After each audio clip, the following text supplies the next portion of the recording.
आप सभी को मेरा प्यार भरा नमस्ते।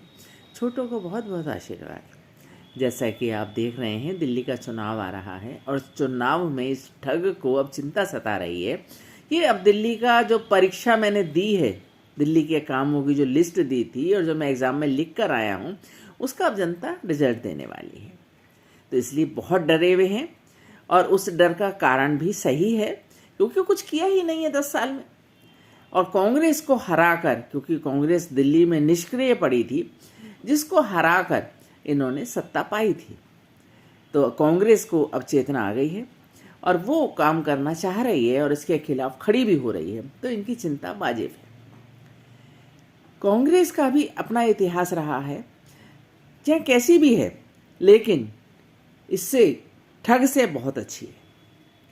आपको अगर बीजेपी पसंद नहीं है और हम पसंद नहीं हैं, तो आप विचार जरूर करें और इस ठग से ज़रूर बचें, क्योंकि इसके एग्ज़ाम ये दे चुका है 5 साल पहले, 10 साल पहले। मैं जमुना साफ़ कर दूंगा, मैं पहाड़ों के कूड़े के पहाड़ हटा दूंगा, और वो कुछ भी नहीं किया इसने। यहाँ तक हालत हमारी हो रही है कि हमें सांस लेना दूभर हो रहा है यहाँ की हवा में। तो सब लोग बहुत परेशान हैं और इसका रिजल्ट में मार्क्स देने के लिए तैयार बैठे सभी लोग मिल बैठ के। और इन्होंने खुद कहा कि अगर मैं ये काम ना कर पाऊँ तो मुझे 24 के अंदर, 25 के अंदर मुझे वोट आप ना दें। तो खुद ही इस बात को मंजूर किया है कि ये अगर काम किया ही नहीं है, केवल बातें करनी और बातों से दुनिया को भ्रमित करना, बेवकूफ़ बनाना, लेकिन अब बेवकूफ़ जनता नहीं बनेगी।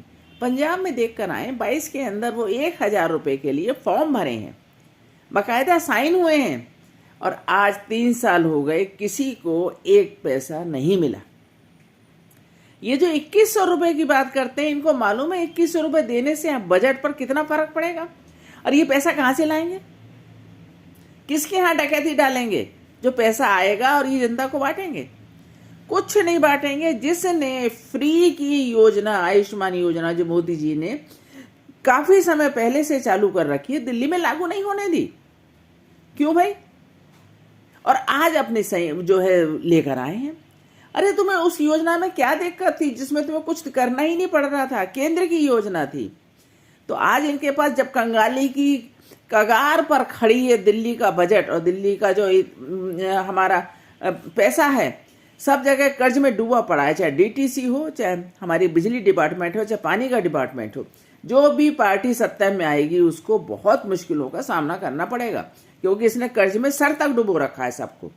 तो इन सब बातों का ध्यान रखें और सोचें, और वोट देते समय जरूर सोचें इसके कारनामे जो इसने परीक्षा में लिखा है उसको पढ़ने के बाद आप वोट करें।